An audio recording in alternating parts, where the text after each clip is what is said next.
That's what people want to know. I get asked this question a lot. Are you a grace preacher or a political pundit? And I know where that question comes from. So I wanted to just take a couple minutes on my commute home to share with you, for those of you interested in why is it that I spend time talking about things that happen in modern politics, and in particular, some of the more recent events in our so-called political sphere. Now, the question is asked to me because this is the Proximity Portal channel, which many people associate with our religious or spiritual tradition from the late Archbishop Varon Ash and the Martoma Orthodox Church. But I have explained several times that the Proximity Portal is not a religious channel. And I know that some of you, it's not a faith channel, it's not a gospel channel. It's a channel that is informed by our spiritual traditions, but it's also a channel that talks about real life in the real world. And it's not just my voice, but it's a voice, voices of many others, some of whom agree with me on beliefs and even ideologies, and some that do not agree with me. That's the whole point, first of all. So when I get asked the question, are you a grace preacher or a political pundit, I usually take a step back and go, well, why is this person asking this question in the first place? I sense that behind their words is a fundamental disagreement, not of theology, although that probably exists as well, but of politics. So the irony of somebody asking me, why are you, who are supposedly a religious figure or spiritual figure or faith figure, or however you want to talk about it, why are you addressing politics? It's really not about that most of the time. It's usually about, why are you not preaching conservative evangelical politics? Excuse me. And so I sense that behind some of these questions. Now, if I'm wrong about our most recent person commenting, then I'll take it back. But by and large, I get this comment a lot. And it's usually people who want to push back because I talk about blatant contradictions in the current regime or administration. And I'm not going to stop doing that. If that means some of you leave the channel, or that's your prerogative. But what I wanted to do is take just a moment to explain why I think this is a false dichotomy, even beyond the pretense that I just pointed out that I have a problem with, which means it's more about you have a difference in politics than you do a difference of whether or not I should have any opinions on politics. I'll start out by saying that I am not a conservative Christian. I am not a liberal Christian. I'm not a Republican, and I'm certainly not a Democrat. And that being said up front, I know a lot of people will miss that because my critiques of the Trump administration are particularly harsh. I think that they are based on spiritually informed principles of why they're harsh. And I think that people are very hard pressed, although they continue to do so, to defend the current president of the United States, despite all of the fundamental contradictions to the gospel itself that he and those under him represent, even though they wrap all their rhetoric in a flag and a Bible. That being said, what is it that I believe, and how is that a contradiction to making statements about politics? I'll have a more refined answer later, but let me just give you it quickly. One of the fundamental beliefs that I have is not that the whole purpose of salvation is to have your sins forgiven so that you can go someplace called heaven when you die. I've left those beliefs behind a long time ago. And fundamentally, the word that we use in our tradition is theosis. To become what God is, to become by grace what God is by nature. Meaning, our goal and purpose in our spiritual is to become one. That sounds foreign to our Western audience and to a lot of you who are not familiar with the oldest tradition in Christianity, the Orthodox Church. I'm not going to go deeply into the theology at this point, but being filled so much with the energies of God that you are refined. In the Pentecostal tradition, they call it sanctification. However, it's not strictly based on codes of morality. This is where the crossover between Pentecostalism and fundamentalism merge. Often Pentecostal people of Pentecostal faith become fundamentalists, or at least the movement really became fundamentalist very quickly, even though it champions spiritual experiences. I've done a series of videos on that. You can check that out on this channel. I'm not here to talk about that, actually. I just wanted to point out that that's one of the fundamental beliefs. The second fundamental belief that I hold is not a dogma in the Orthodox Church, but it is called Apocatastasis. Apocatastasis means the reconciliation of all things. It's a fundamental belief that I have. It's a matter of faith. It's not a matter of factual dispute or any sort of theological apologetics, although I'm a very big proponent of the universal reconciliation of all things. If you want to know what those things are, you can go back and check out the other videos.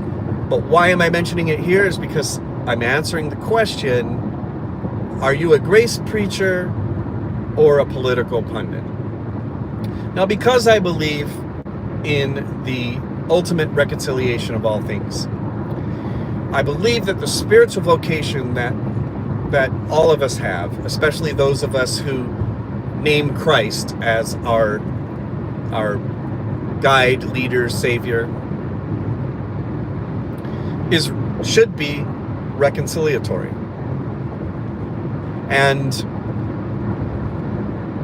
I can't think of any other vocation that would highlight reconciliation more than a spiritual vocation.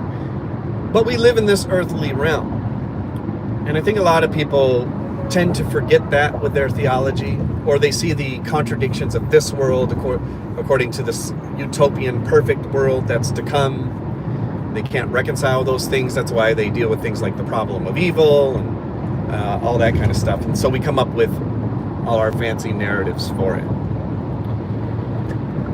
I like to use the phrase a lot, contradictions to freedom. But you could easily substitute contradictions for justice, or to justice. Contradictions to reconciliation. Or contradictions to truthfulness. Now, there are many evangelical Christians right now, and we know this. This is not speculation. We know this by the numbers. We know this by data collection, who fundamentally have abandoned the belief that one needs to be truthful as a virtue. We know this because fundamentally people will jump through hoops to defend contradictions to justice, contradictions to freedom, contradictions to love, and even contradictions to faith itself. all of which are represented, not in any sort of subtle form, but explicitly in this current regime, under this current regime leader, authoritarian populist, whom I don't even need to name for you. Now, why is it then that I'm asked the question, am I a grace preacher or a political pundit? The real question should be turned back around, and that is, why are you asking that question? And if your politics supports any of the things that I had just mentioned, aka the current regime, then fundamentally that's a question you need to answer, not me. So I'm interested to see what people think. Now I know that in all the previous videos that I've done, especially talking on theology and stuff like that, I know that I have several people who are conservative Republicans, and that actually my issue is not with any political party necessarily, although I don't think there's really much of the Republican Party left since 2016. But that's, again, these are fundamentally debatable points. But my point is this, that there is no rule book or I'm just saying that the question should be turned around on the questioner, because I sense that so when I have people who are conservative Republicans, that's what I was going on. We can have discussions and nuanced discussions on how much of those values represent Christ-like values or not, and vice versa. We could talk about things on what are considered the left and whether they line up with the Christological values. That's all fine. But where I draw the line is when people try to defend something that is so explicitly satanic that I personally don't take such views seriously. I really don't. However, I am open to listening, to different opinions. I do it all the time. In fact, one of the things I do on a daily basis is I always push back on my own thinking by what would the opposite side of this argument present.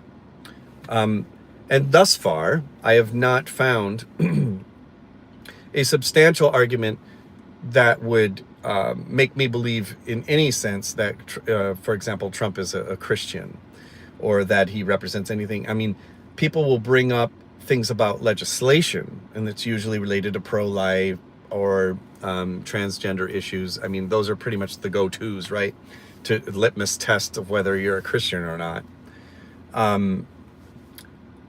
But having this pageantry of religious leaders around you and that sort of thing. I mean, all you have to do is, it's so apparent to any thinking person. I don't consider, because I don't ever see someone try to have an extended argument about Trump personally representing Christ-like values. And so then there's a certain segment of his followers or of his supporters, or what I like to call kind of closet supporters, who will pivot from him as being, a representative of faith, rather than being almost like a representative for people of faith. God uses people, for his purposes. That sort of extended argument. So putting a distance between what even people who support him understand, like, you cannot defend this as theologically. Talk about grace. There is no grace whatsoever in this man's rhetoric. And fundamentally, it's not even about it's not about a person. It's about an ideology that has to bifurcate choosing between what we would call, I guess, biblical or ethical values and national ones, or trying to sort of make some sort of quasi-religious claims for the United States, for example, as being a light on the hill or manifest destiny and all these other kinds of things. So I don't think there's any contradiction between me talking about theology in one video and then coming on another video and talking about, because what really, I think, initiated the comment that I got most recently was I was talking about Kristi Noem not knowing what habeas corpus meant. And I was debating with myself whether or not she really didn't know what habeas corpus meant, or she was just, intentionally lying, which either case doesn't make it right. On the one hand, she's not qualified for the position that she holds in the first place. Just like Linda McMahon, the Secretary of Education, has absolutely no experience in education. But these same people will rage on and on and on against DEI, diversity, equity, and inclusion, saying that it's not based on merit. Well, honey, your position was not earned. You're not based on merit. And the excuse that is made that, well, you have executive experience and therefore you could head any department, which is a lot of BS, especially for those who have experience in these respective fields. It's a mockery. It's a mockery. And so that all sounds like really negative, but I'm actually very positive, because I think that whenever there is a gross, I'm trying to find the words, like whenever actually, to use the biblical verse, where sin abounds, grace there much more abounds, which is irony here, working itself out in this video. So I'm actually optimistic in this age in which horrific things are being done in the name of Christian nationalism. Absolutely horrific things. Sinful things, hateful things. Coming behind it are going to be the grace preachers. Those who are not afraid to point out the sickness that these ideologies represent, and at the same time offer an alternative vision. And I believe that we're going to win. All right, so I'll be back on soon. This is Avi Penhall. You're watching The Proximity Portal. If you haven't liked and subscribed, please do so, because we're not stopping. We'll talk to you soon. Take care.